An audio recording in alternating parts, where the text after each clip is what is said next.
Hi, my name is Karen Carson, and I'm with Beautiful Feet International. I am a short-term mission trip leader and lead teams all around the world wherever the Lord calls. I've been asked to share with you the importance of being flexible on short-term mission trips. I hope to do so in a series of questions that were presented to me, and so here we go. The first question is, do most of the teams you lead have a schedule or agenda for all they do on their trips? Yes, we do have a schedule, but we do always leave space for the Holy Spirit to guide and to maybe show us opportunities that there's no way that we could have known would be there.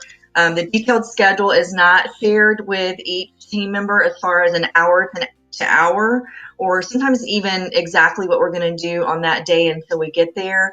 They are told what we are hoping to accomplish and what the plans are as much as possible, but we do find that a detailed schedule is sometimes more frustrating because as it changes hour to hour, they feel like it's too much change sometimes.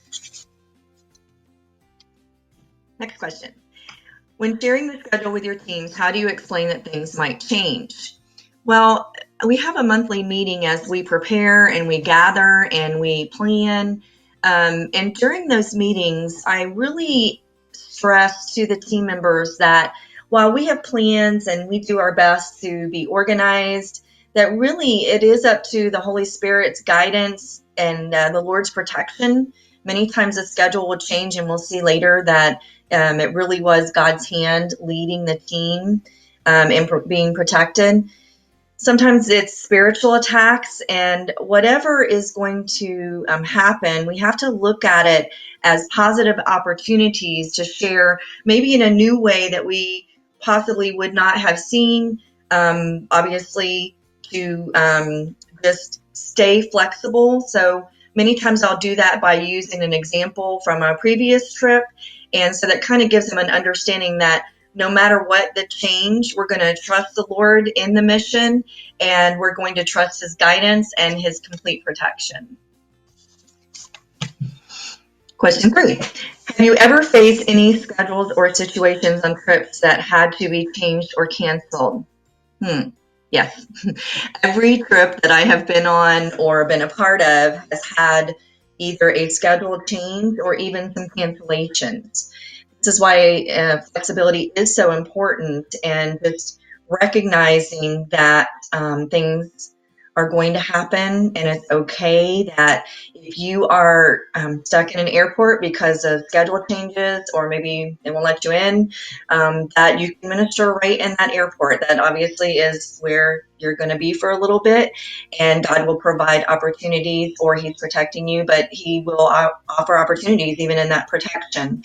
So yes, there have definitely been situations. As a matter of fact, I tell people you need to actually be prepared that it's going to happen, and that it's okay that things don't happen according to our plans, but just submitting that time really to the Lord and prayer. The next question is, was it frustrating? If so, what could prevent such frustration for future teams?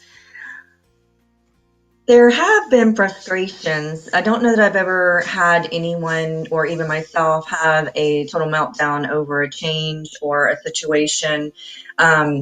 I think because we prepare beforehand and we're so prayerful about it, and even in moments of changes, like if a road was closed, or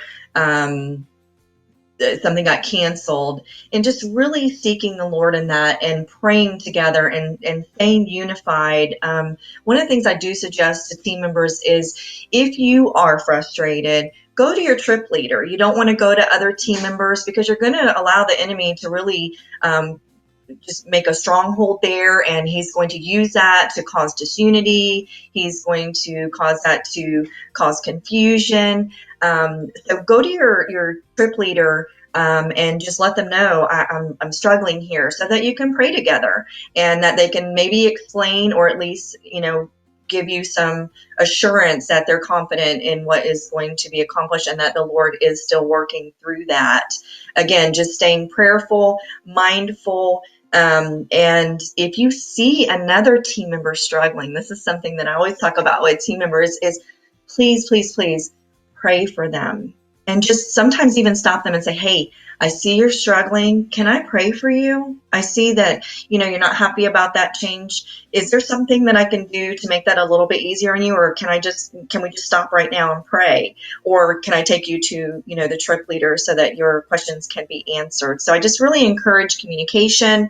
But the biggest thing is to talk about it as a team beforehand and let them know it's okay if you do get frustrated, but to really, really, really be surrendering and submitting this time to the authority of Jesus Christ and trusting him that he's called you to it. And he is in the overall mission. You're just being obedient by going. What's actually accomplished is really up to him. And now for the final question. What advice can you give about the importance of flexibility for those desiring to do short-term missions? Well, in the words of our new U.S. president, it's huge. But seriously, flexibility is such a big part of successful missions, the success being within you, within your team, within the people that you're ministering to. It just is so important to recognize that our plans aren't his plans all the time. So many times we go over and we see, oh my goodness, things aren't going my way. I will tell you that he has always, always, always exceeded my expectations abundantly beyond all that I can think or imagine. And that's what he does in my life all the time, certainly on mission trips. So staying flexible allows you, first of all, to show the joy of the Lord to others and to feel the joy of the Lord within yourself. Staying flexible allows you to not focus and be negative and have a bad experience, but it allows you really to feel the Holy Spirit flowing through you, to be able to minister to not only the people in the country that you're going to, but to your team members as well. So that's really what I have for you, is just really stay prayerful, stay close to the Lord, and surrender those plans to him. I appreciate this opportunity to share with you. I hope that it helps you on your future missions, and that you are able to see that going and telling is just something that I'm extremely passionate about, and that it's something that will really bless you and even disciple you as you are on a trip. Even though we go to teach and to tell, we learn and receive way more than we can possibly give to anyone else. So again, I appreciate this time, and many blessings to you.